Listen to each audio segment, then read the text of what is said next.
I'd never been more in love. We were so happy. I'm sorry. Take your time. The man you are watching is 50-year-old David Tronis. Moments before this interrogation, David found his wife Shanti dead inside their home in what seemed like nothing but a simple accident. But detectives suspect that something is wrong. Shanti's been murdered. I told you everything. Most of it completely. Because with every word that comes out of David's mouth, they will realize that he is no grieving husband at all. He is a murderer, hiding a disturbing past and a secret race for $1 million.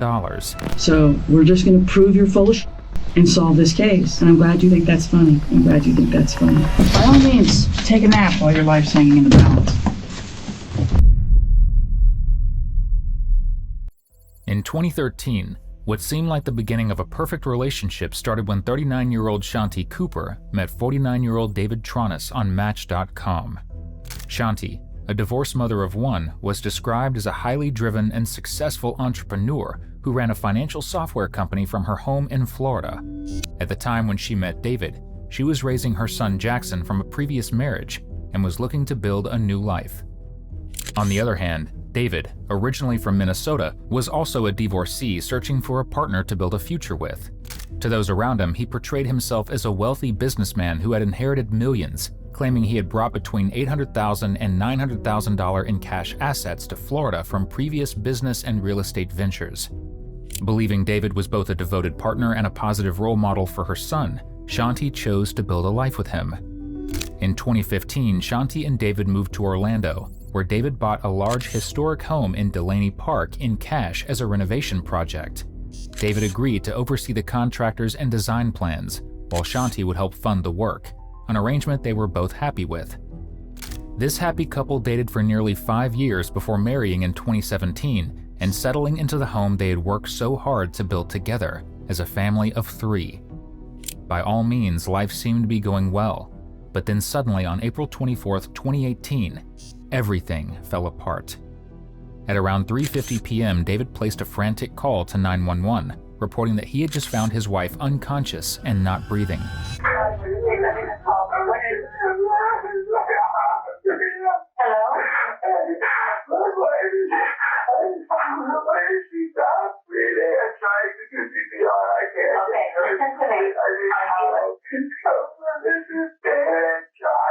Your name is Dan?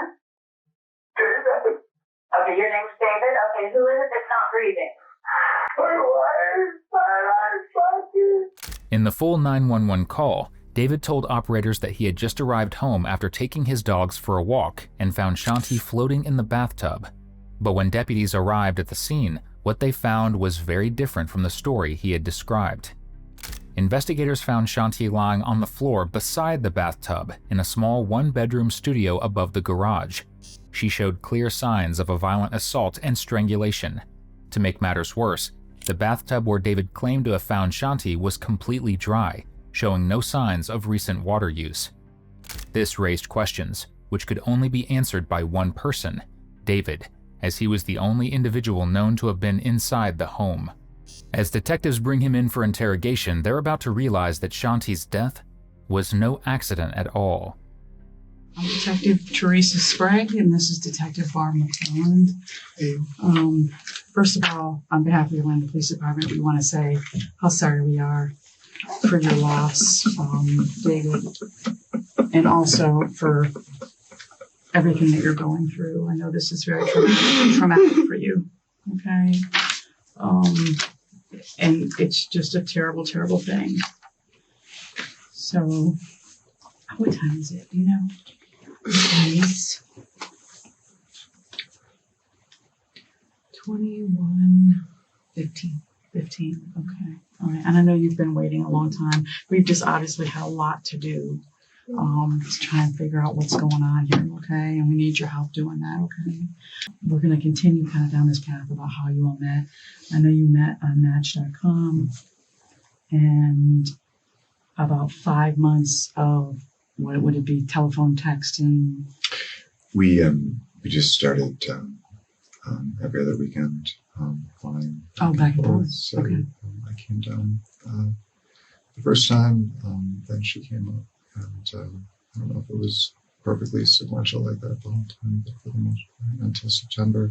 Spent a couple weeks here at her. She was living with her parents at the time because she had recently divorced Jackson's dad. Okay. And so she needed them to, she was traveling a lot for her job at that point. So she needed them to take care of him on the days that she had official custody. Okay.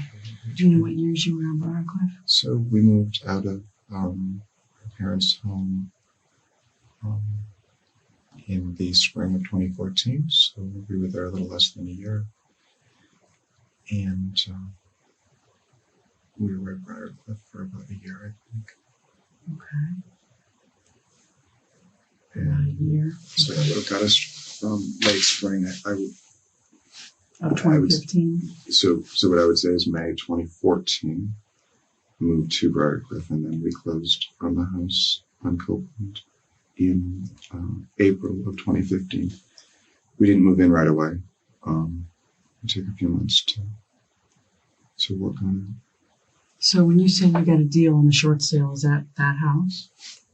Or did you? We had, before I moved down, Shanti and I found out how we were looking for houses before I moved. The one we ended up wanting to purchase was on short sale. And that's the one that fell through. And they never came through. Okay. So you closed in May of 2015 and you started doing work. Was it in the condition that it's in now? Was it under renovation or? It was fully livable. At first, David appears calm and cooperative, giving detectives what seems like a clear and detailed account of how his relationship with Shanti began.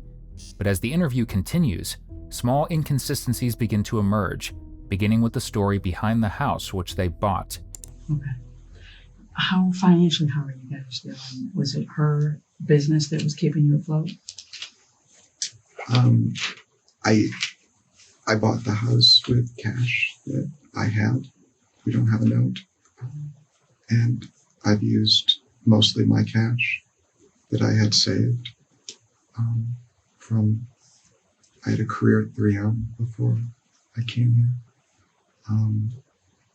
A pretty successful long career, and I did well in real estate as well. So I came down here with about 800 or 900,000. And we bought the house for cash. Well, how much did the house cost? 608. So that you guys own the house free and clear. Is your name only on it, or was it both of yours? When we bought the house, we weren't married. And so we put it in a trust, and we just completed the trust paperwork end of last year, beginning of this year, to put her name on the trust and slowly kind of migrate my mom, she's 82, off of it for financial reasons and estate planning reasons. It just made more sense. Your mom's name was on the trust? Correct. So once you moved to Florida, you've been living together the whole time, just home to home, just first with the folks, then Briarcliff, and then this residence. But you've been together the whole time. Have you ever broken up? We had a couple fights.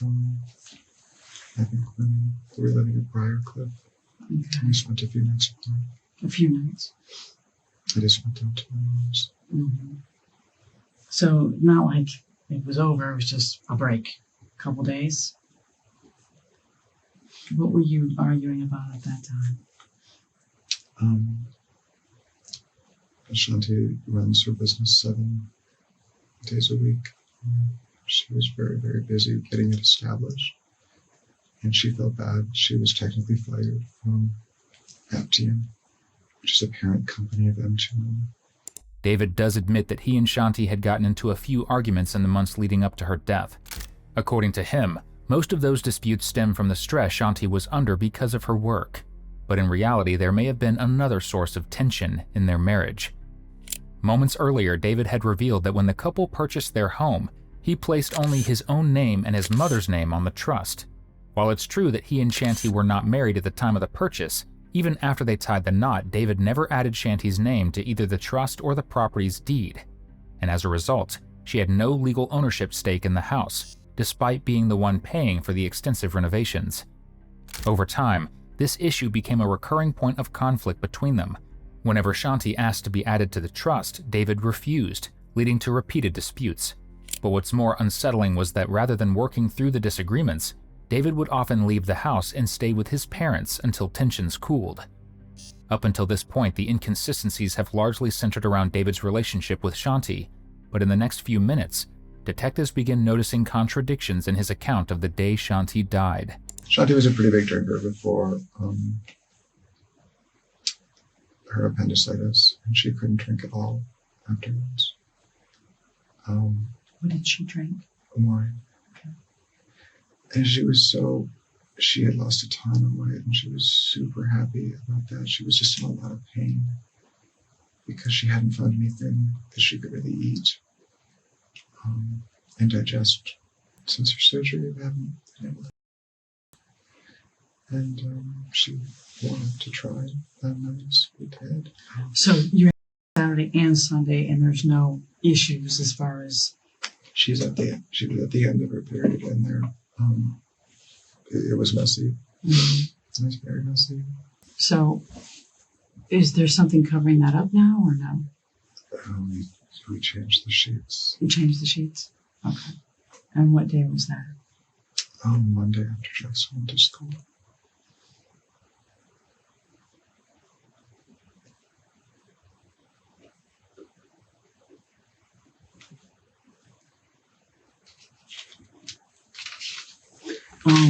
So those have already been washed, or you put them back on the bed, or what happened? Those are washed. Those are washed. Are they back in the bed now, or are they folded somewhere? They're folded. We put a new set on. A new set. Okay. By this point, detectives have already spotted several inconsistencies in David's story. He claims the blood found on the bedsheets could have been related to Shanti's menstrual cycle, but investigators consider another possibility, that it came from injuries she suffered during a violent assault. Unfortunately, because the blood had been cleaned and the sheets had already been washed, they were never able to determine which explanation was correct. What detectives do know is that David's story keeps changing. During his 911 call, he repeatedly insisted that he hadn't touched anything and that the scene was exactly as he found it. Yet in this interview, he admits to cleaning blood from the bedsheets. With every new detail, David only deepens investigators' suspicions and further undermines his own credibility. Okay. So about 3:15-ish, you go upstairs to find out what the plan is to pick up Jackson, right? Is that accurate? Okay. 3 to 3:15. Okay, and what happens when you enter the home? Is anything unusual when you enter the garage apartment? So I could hear the water is running, but it's not running. It's not like the sound of a shower running. It's just, it's trickling out of the spout, which is weird because, the only time that she does that is if she's going to take a shower. She would do that to heat the water heaters affixed to the outside of the main house. So it's a long run to get up to that bathroom. It takes a couple minutes. So she normally turns it on, then gets undressed, gets her clothes, does a few things, and then jumps in after it's hot and steamy. But I don't see her.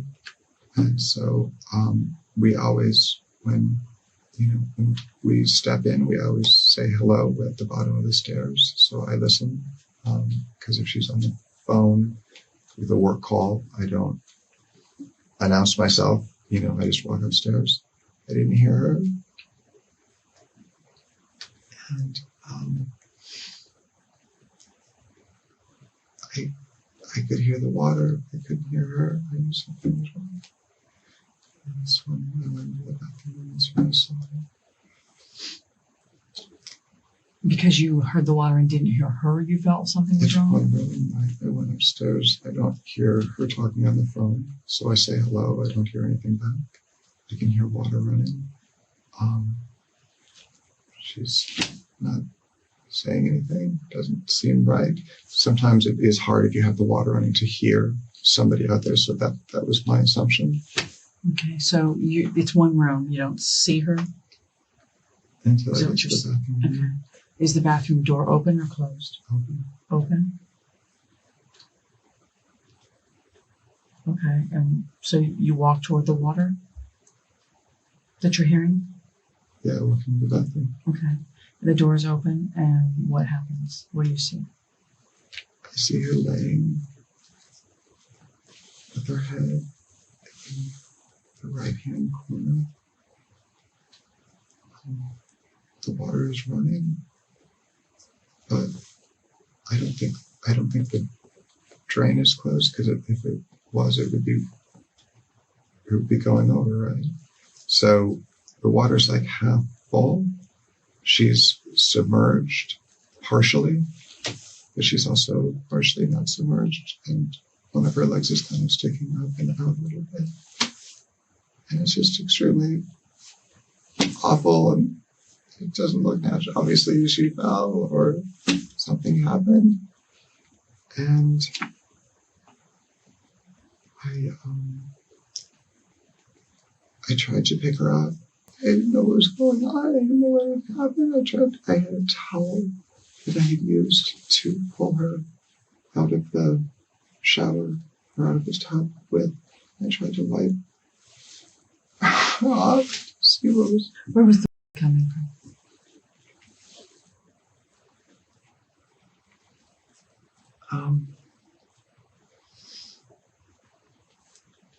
The left side of her face, here on her cheekbone. Is that the right side? I'm looking. Or is it both? I don't think so. She had on the side of her head, down her neck, and when I wiped the part on her cheek, it's her left. It must have been her left. So it's my right as I'm looking at her. Right? I'm looking down. My right, it's her left. I wipe it, and one comes out. The cut on her cheek. There's a cut on her cheek. Okay. Detectives know that David's version of how he found Shanti doesn't match what first responders saw at the scene. And rather than relying on his explanations, they now begin confronting him with something far more difficult to explain away: the evidence. And if you like watching killers who think they're the smartest person in the room find out they're not, subscribe. That's literally all we do here. Her injuries to me, David, seem really significant. More significant than from a soft tissue fall. More significant than from me tripping and falling and hitting my head and being knocked unconscious. Not only are they more significant than a fall, but they're inconsistent with a fall.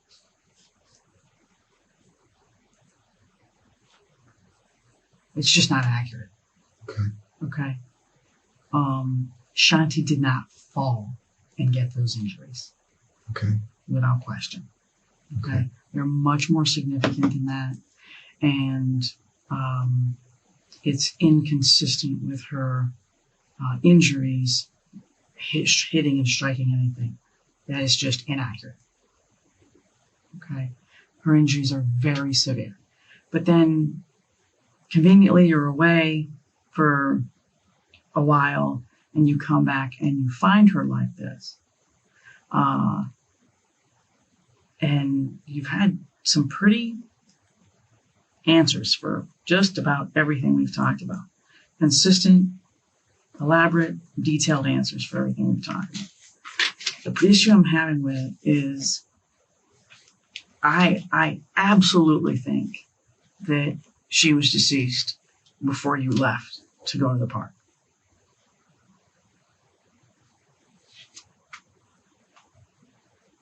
And I think whatever happened to her happened before you went to the park. We're also very well trained in what injuries look like perimortem, and postmortem. Sure. Okay? So her body's not lying to us, Of course not. and neither are her injuries. So whatever happened between 7 and 9:30 to 9:45 is where I need you to be significantly more honest. Now, if there's an explanation, I want to hear it. I told you everything. But you've left out something, David, because this woman has significant injuries. Okay, this is not from a fall. So I need you to explain to me and to Detective McClellan what happened this morning before you left to take the dog. It was exactly as I stated. I haven't left one thing out. Okay. Did you two argue? No, absolutely not. Did you fight? Absolutely not. Okay. Did you harm Shanti in any way? Absolutely not. Did- Absolutely not. Did Without question, no. Did you No, did you hit her with anything? absolutely not. Okay. And let me ask you about that. You've never been more in love. Like what made you feel that way? What was so great about this weekend that We hadn't, since the construction started in January, and then the appendicitis in mid-February, a time when either she wasn't extremely stressed and busy with work and uncomfortable with the surgery, and despite the delays and everything else, also having the project, which was the most important thing. The renovation project meant everything to David. To Shanti, however, it became the breaking point of their marriage. David's obsession with the house went far beyond simple renovations. He was deeply invested in the idea of turning it into a showcase project and had even reached an agreement with Keith, a contractor and host of the TV show Zombie House Flipping, to feature the property on the program. Shanti, on the other hand, was never on board with the plan. She believed the constant renovations and television involvement would disrupt both her personal life and her work, which she ran from home. The conflict eventually reached a breaking point when Shanti refused to continue funding the project. For David, that decision threatened not only the renovation itself, but also his agreement with Keith and the recognition he had been chasing. Then, just 1 week later after Shanti made her decision, she was found dead. And while David insists her death is nothing more than a tragic accident, detectives see something very different. A husband with a powerful motive, and a marriage that had become consumed by conflict over the house he valued above everything else. I think the chain of events today I find to be unusual as far as primarily with what you've said and the contradictions in what you've said, as far as the water was trickling to then explaining that the water it can't trickle. It's either all the way on or it's all the way off. There's no adjustment in the speed of the water coming out of the faucet. That was a direct contradiction that you made in your statement. The different versions of how she was in the tub. There's been 3 or 4 different accounts of how she was found, to how she was moved from the tub through the bathroom into the living room or the primary living area. There's been several different versions of that from what I take from listening to you earlier. I've added more detail, but I don't think that anything, and I'm not trying to, obviously not in a position to argue, but I thought every time you described what I saw, it was the same. And then the primary thing is the fact that the injuries that this woman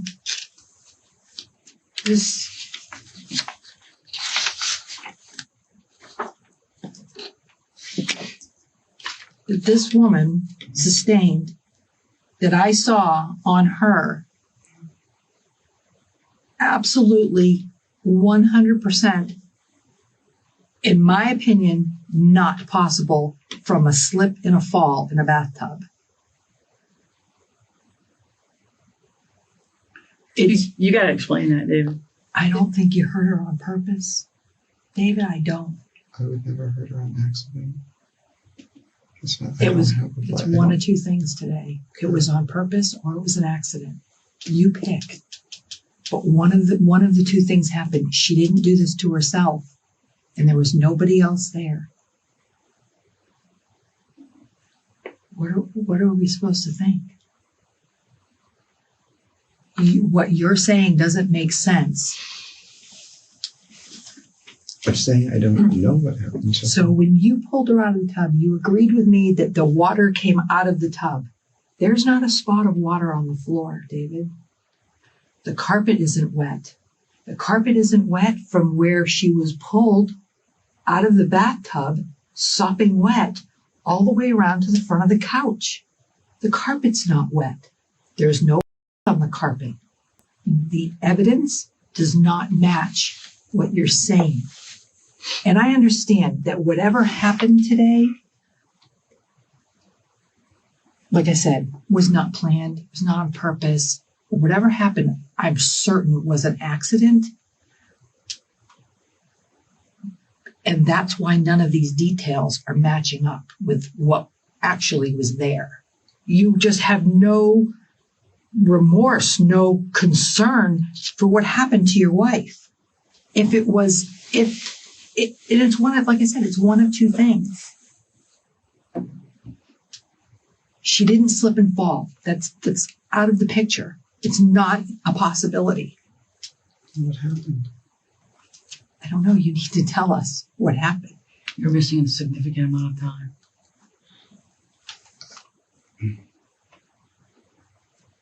David, you're going to get one shot at telling the truth. And you're really, really making this difficult on us. And it's not going to bode well for you. You're going to get one shot to tell the truth. And it's right now. Okay? It's right now. You've got to tell us what happened between the two of you. This is not looking good for you. Her injuries are way too severe. I don't have any explanation for her. The severity of her injuries. I don't have any explanation. And that is also the part of this that frightens me the most. I don't have an explanation for it. I can dig. There's nothing I can do to explain that without making something up, which is not the right thing to do.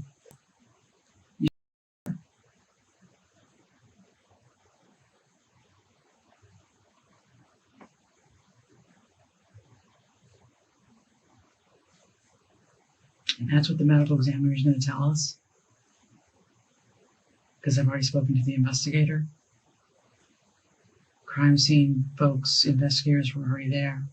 While David sits there reflecting on the choices that brought him to this moment, detectives find another motive which could be the reason for Shanti's death. Say what happened today. What did she do that made you so mad? Nothing. You just her for no reason? You're not a cold-blooded killer, David. That didn't happen. You're not a cold-blooded killer. You're not a cold-blooded killer. She didn't do anything. You guys are practically newlyweds. Okay? Something pissed you off. Something she said, something she did. Maybe you guys were breaking up, but you haven't been married long enough to sleep in separate beds. No. Something's going on between the two of you. We're not sleeping in separate beds. You're sleeping in separate parts of the house. You're sleeping in different buildings. Yeah. You're not even on the, there's a giant couch. I'm sleeping downstairs. And I have slept there. But that's not what you've said. But you've said that you sleep downstairs. You go down there when the TV is off. You let her spend more time with her son. They're asleep. What I said is when they go to sleep and the lights go off, I spend the entire evening I make dinner with them. I understand that. You're sleeping in different parts of the house. Once we go to sleep, we don't. The nothing bed's is big enough happening. for the both of you. Pardon me? The bed's big enough for the both of you. Do We're both either one of you comfortable. have life insurance? We both do. You both do? Who's it through?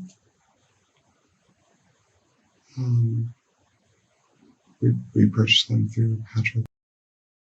He represents, You spell, yeah, him. and he works for who? AXA Investments. Is he local?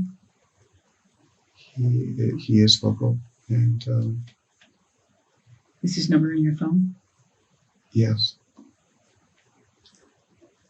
Did you get? I got mine in November Of what year? last year. 2017? Mhm. And when did you all get married? In February 2017. 2017. When you say I got mine, you mean on yourself? Yeah. How much? $1 $1 million? And when did Shanti get hers? She's had hers for quite a while. I don't know when she got it. Before the She marriage? had it before I met her. She had it during her first marriage. And what is her policy worth? Same. Which is? Which is? How much? I think hers is $250. I thought you said same. I missed it. I thought you said who is it through, and I meant it's through the same person. Through Patrick. Correct. Did she have you call him because she already had a policy with him? He's her advisor, and so as long as we've been together, he's been trying to get more business from me. So you have $1 million on yourself? Correct. And how much was her policy worth? I think it was worth $250. 250,000. And she's had hers since she was married to her ex? They got theirs together. She kept hers on Jim. She what? She has a policy on Jim. On Jim? So she owns that policy. So How much is that worth? I don't know. Who's the beneficiary on her policy? I am You are? Not her son? correct.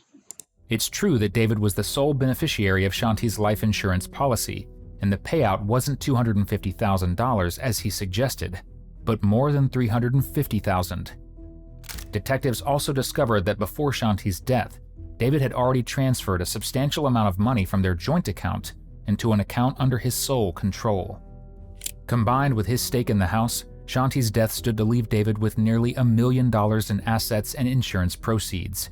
To investigators, it was yet another piece of evidence pointing to a clear financial motive. The glaring issues, obviously, Detective McClellan's pointed out to you, and I don't know if she has any more points to make with you, but it's pretty evident to me that Shanti's been murdered.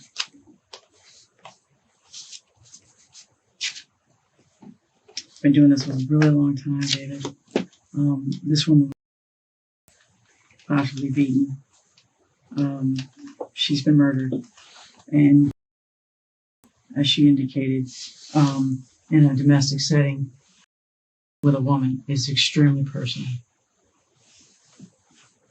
Women, people that they're married to or dating, it's very personal. It's very angry.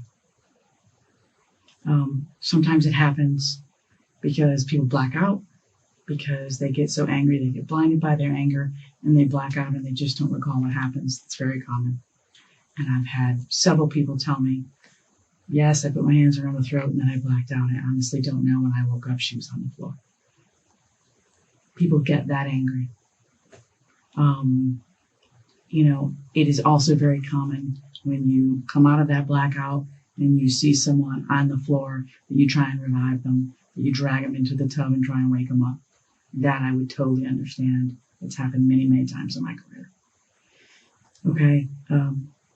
This woman, and possibly, this is not an accident. This is not a slip and fall. All her injuries tell us that. Okay. There is no one home but you. And this did not happen in the afternoon. Okay. She was barely damp. You did not pull her out of that tub at 3 o'clock. And honestly, I gotta tell you, you said many, many times that you couldn't lift her. She's 135 pounds. You're 6'2", almost 200. You could have picked her up out of the water, threw her over your back, rushed into the living room, laid her down, and started calling 911 and CPR. An hour went by before that occurred. Okay? There's no question in my mind you could have very easily, at 6'2", 190, grabbed her out of the tub, threw her over your shoulder, and ran into the other room. You're able-bodied, you're a man, and you're quite a big guy, especially for someone who's 5'7.5", $135. I mean, there's first-degree murder, David. There's second-degree murder. There's manslaughter. Okay? If you want me to go out and leave this room and prove that you stood to gain $250,000 so you could finish the house the way you wanted to, so you could move someone else in that you care about more, if you want me to go out and prove first-degree murder, that's an option.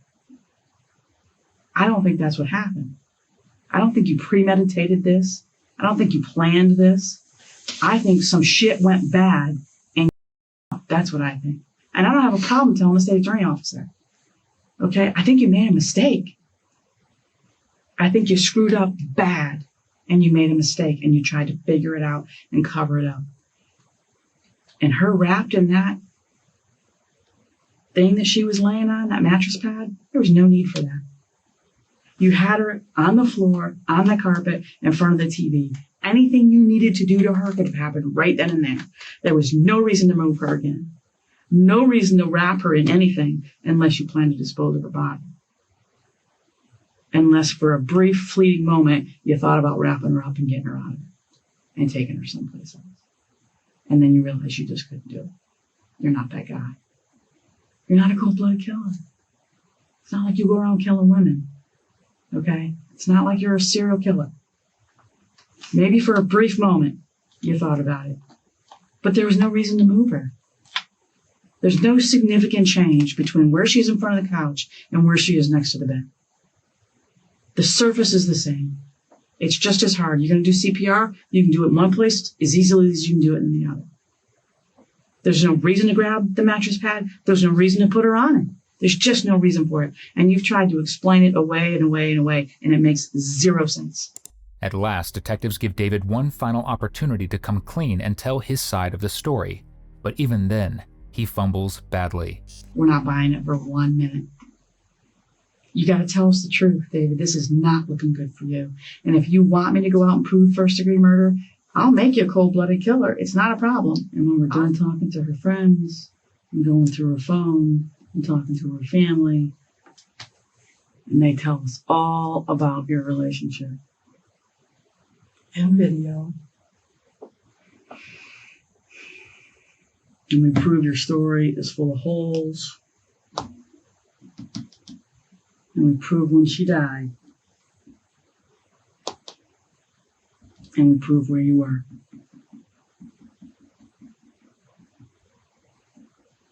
Because honestly, after today, I mean, you've had ample opportunity, David, ample opportunity to tell us the truth. Okay? No one's going to accuse us of not giving you ample opportunity to tell the truth. Because you've had it. You've had a lot of it.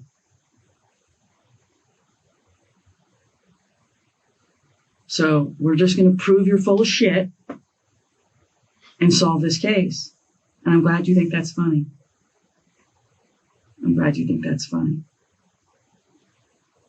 I'm glad you think that's funny. I told you Okay. that. Because every time you smirk and smile, Smoking is fine. okay, that's going to be seen as well. And what do you think?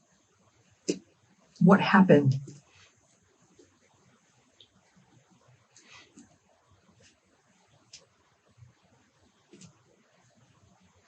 What happened between you and her today that caused it to end like this? What did she say to you?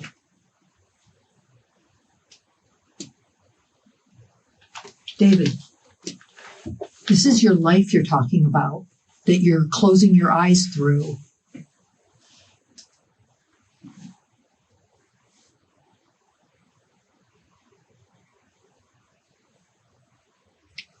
Nothing disrespectful. I don't think you're being disrespectful. I don't care about a level of respect right here. I think you're being ridiculous by closing your eyes when you have to think about what's ahead.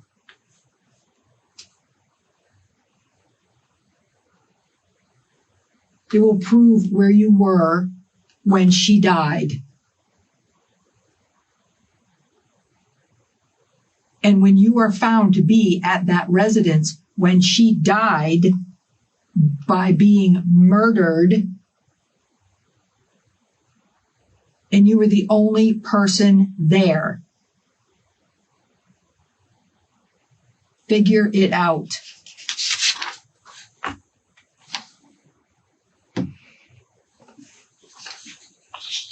He's motherless. Look at Jackson, how happy he was. Now think about what you took away from her and from him. You're kind enough to let them spend time together, quality time together. Now what do I tell Jackson? David's a monster.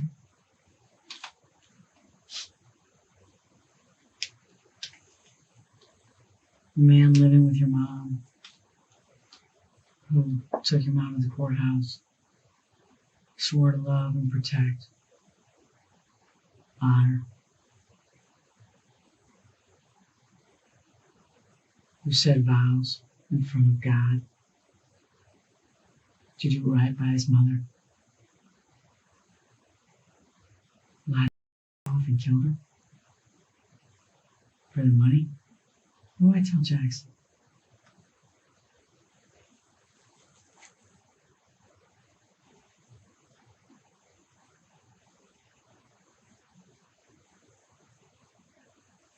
Jackson knows you guys fight. He knows you argue. He's young, but he's bright.